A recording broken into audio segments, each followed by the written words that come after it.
Hi there and welcome to Gaining Vision. I'm Melanie. Have you subscribed to the channel yet? If not, take a second, hit subscribe, and please don't forget to like and share. Have you ever been told you couldn't do something? Have you been told there's limits to your gifts and talents? I think each and every one of us has been told we couldn't do something or have had limits put on us, whether it's by our family, our friends, our teachers, or even at work. When you're told you have limits, you start to believe it. It's that little voice in your mind that tells you you can't do it. No, you don't have enough experience. You don't have this talent. You don't have that. And we start to believe it. But I'm here to tell you today that there are only limits that we have to look for, other than the speed limit, unless you want a ticket, is the limits that we put on ourselves. Everybody has different beliefs and ways they look at you. And they may think that you can't do something. I was told so many times I couldn't do something. You can't walk, you can't teach, you can't do something. You can't get married. Because that was the limits that people saw for me. Whether they came from a good place of concern, that they didn't want me to be disappointed, or that they just didn't think it was possible. That was their interpretation, their view. But for a long time, I believed it. So I didn't bother trying. When we have limits put on ourselves, we give up. We see, what's the point? Why should I even bother trying? But the reality is, nobody knows what we can accomplish except for ourselves. And sometimes we don't even know that. We surprise ourselves when we try and try and try, and we fight for something and we keep at it. Limitations have been set for years and years on us. Women, different cultural backgrounds, age. You know, when you hit 65, you have to retire. That's just the limit of working. But the reality is, that's been convolutedly made by somebody that isn't in your life, that doesn't know you. So how do we break these limits and start to put reality, a shift in the way things are, so that limits are not put on upon ourselves? Now, of course, there's going to be limits that are going to keep us safe. And obviously, somebody who's blind probably should not be given a license. That's safety for everybody. So my limitation is I can't drive. And that's okay, because you learn to work around that. But that's for my safety. That's for the people out there's safety. The speed limit is also probably put in there for a place for a safety reason. But a limit for being told that I couldn't do something because I'm a woman, that's just nonsense. Equality in the world is so important. A limit that's put on me because of my age. You can't have children because you're over the age of 30. Those limits may have factors and have been created because somebody thinks that their interpretation of the situation is right. And yes, I know women over 30 become higher risk for pregnancy with their health. So sure, there may be some limitations, but there's always ways to work around limitations. Having limits put on us as individuals with disabilities is a big one. You can't do this because you have a disability. You can't do that because you have a disability. They set the bar really low for us as individuals with disabilities because they don't want us to be disappointed, and they don't think we can do any better. But time and time again, we have all proven that's wrong. But what happens when we start to limit ourselves? And I'm talking about setting low expectations for ourselves. Oh, I don't need to do that because I can't, because I have a disability, or I can't do that because I'm short, or because I don't have the experience. We start to implement these invisible limitations on ourselves when we doubt ourselves. And my episode on self-worth plays a big part on that. Limitations are self-created.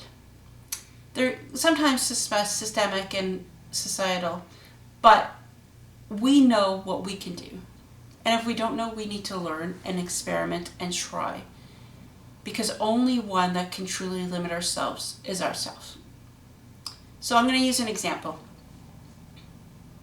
When I had my stroke and I was in the hospital bed and I couldn't see anything, people were like, it's okay, you're disabled. You don't need to do anything. Because their mind, they were trying to keep me safe, setting no expectations on me so I wouldn't be disappointed when I wasn't able to accomplish what it was. And I believed those limits for so long. And I went along with it. Okay, yeah, they're right. I can't because I can't see. I can't because I can't move. I'm going to have to move home with my parents because because they didn't know what I was going to be able to. So those limits were put on me. Out of a caring place. Please don't think it was out of any reason but because they wanted me safe and didn't want me to be disappointed. But slowly but surely I started to do things, and I saw that these limits were craziness.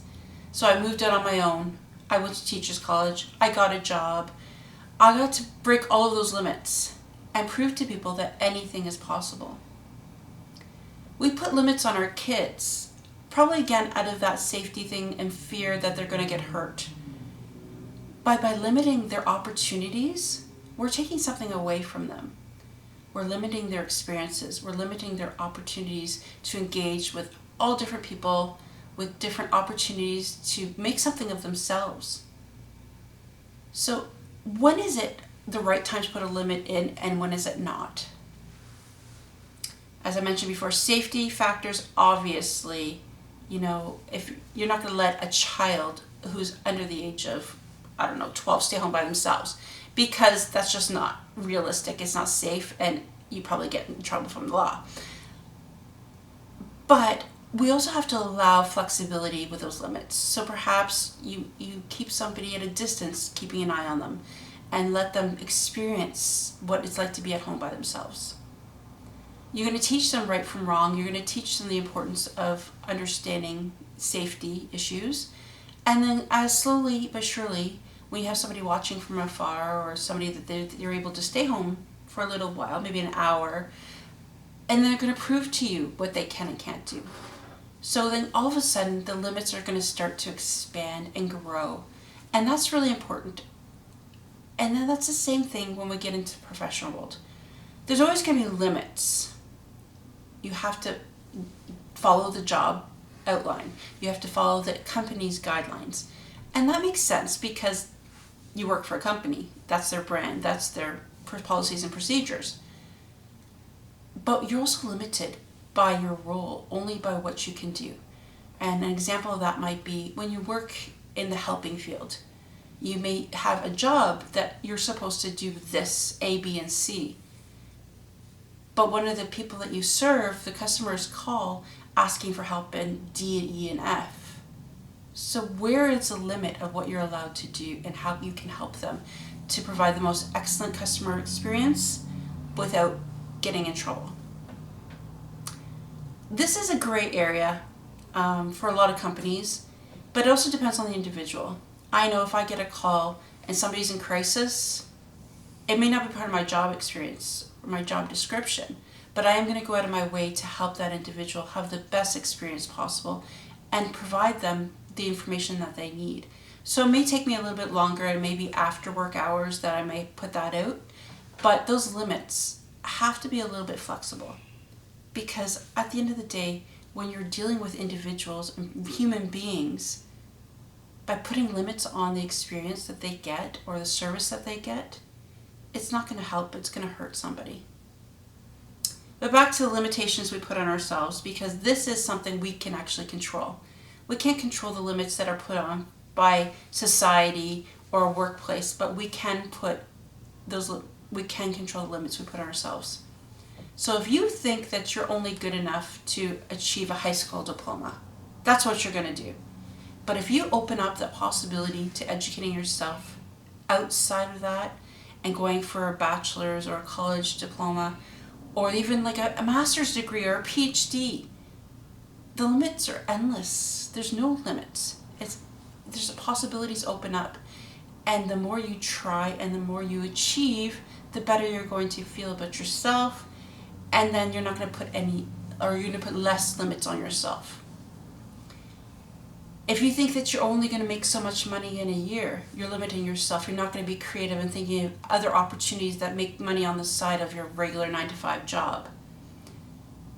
Again, you're putting that limit on yourself. Who's to say that you can't be creative and have a side hustle, whether, in my case, selling my book or going out and doing speaking engagements for money? It really depends on what you're willing to do, the time you're willing to put into things. But if you say, no, I'm only going to work from 9 to 5, that's it, and I'm going to take my salary home, you're limiting yourself. You're limiting your opportunities and your possibilities. In relationships, if you're going to limit yourself to what you think you deserve versus what you actually deserve, you're going to end up with somebody that's not going to make you very happy. You have to open up the boundaries or the limits you're putting on yourself based on what you think you deserve.